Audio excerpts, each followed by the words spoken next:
Hey guys स्वागत करछु आ गोटे नुआ के ब्लॉग को। आज मु आछि नीलगिरी जगन्नाथ मंदिर।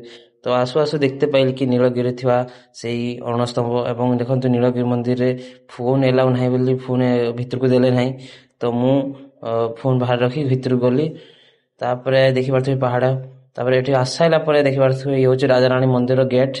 आउ चलंतु आमे भितर को जिवा। भितर पशि पशु देखिली लेखा है भितर प्रवेश करंतु चप्पल खोलिकी आमे चप्पल खोली गलु। तापरे देखि पारथु एठी केमतिका कि कोन दृश्य एवं ए राजा रानी रो मंदिर केते भाबरे सजा हैछि एवं कलरफुल मध्ये लागुचिटा। आउ ये होछि नुआ राजा रानी मंदिर पुन्नाटा तुमको देखौछि। तो देखो देखो मु गोटे कथा कहबाक चाहूँगी कि मु आज पर्यंत मु केबे नीलगिरी आसी नाही बुलिया पई।